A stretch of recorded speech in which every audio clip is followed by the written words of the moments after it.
On this episode, we're going to review Stellum Bourbon. Stay tuned. Hey, welcome back to Barrels and Bark. I'm Zach. Thank you so much for tuning in and joining us. So glad that you are on our channel. Again, if you like what we're doing, if you like the reviews and the different videos that we're putting out, we'd love for you to subscribe and follow us here on YouTube. Today's review is on Stellum Bourbon, a new bottle that came out in 2021. It's actually underneath the umbrella company of Barrel Spirits, Barrel Craft Spirits. You know them from the Barrel Bourbons and all the great Seagrass and Vintage and all those great bottles. This is kind of what I would consider their more budget-friendly bourbon. They have a rye as well as a Stellum Bourbon. This again was created in 2021 following their techniques, what they call the daisy chain blending technique, where they take large portions of blended bourbons and they kind of top it off the same recipe and adjust it based on the cask strength. Again, this is a newer bottle that they just came out with. They say that the actual name Stellum is derived from the Latin word stella for star, or I heard one YouTuber say mullets spelled backwards, and so they might not actually market that name, but I think it's kind of a clever idea. All right, so let's take a look at this bourbon. I've had this for a few months now. I've drank a little bit of it and kind of got it down below the neck pour here, and so again, great, decent color. I shouldn't say great color. It's kind of more of an amber, kind of a burnt amber looking color. I like the bottle. It's kind of that tall, skinny, almost wine bottle. The only thing I don't really care for, again, I come from a marketing background, and so I feel like the label and the logo is almost like it was printed off of somebody's laser jet and peeled off and put on the bottle. I'm not a huge fan of that. I think it's kind of blah, but again, who cares about the label if the juice inside is good? But it is a nice looking bottle. I like the skinniness of it, and the color of it looks really good. So I've poured myself a little glass here, and so let's go in for a little bit of the nose here. Okay, not super strong, fairly light. This does come in at 114.98 proof, so it definitely has a little punch. I'm getting cinnamon. I'm getting almost like a raspberry smell. Again, has some of that, what I call typical bourbon, that brown sugar, caramely. But I get cinnamon and like a really sweet raspberry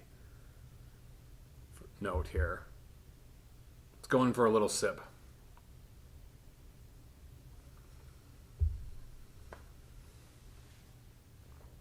Okay. A lot of spice. Packs a nice little kick. Hits you. Really sweet. Has a good flavor. Kind of coats the mouth and tongue. Not super thick. It's fairly thin. But it really does get you really good on kind of the sides of your tongue. That rye spice, that cinnamon spice. You get a little bit of that oak kick to it. It's not strong. But a good little sip here. Let's go for another little sip.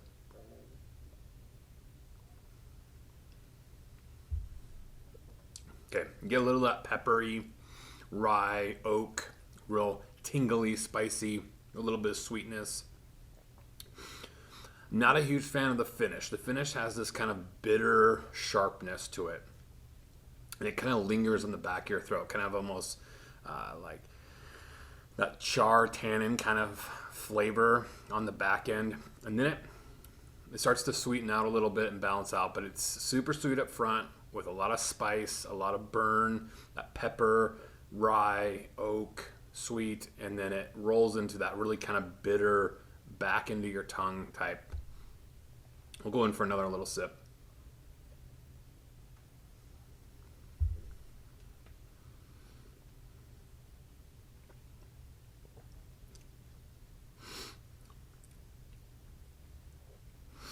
Okay.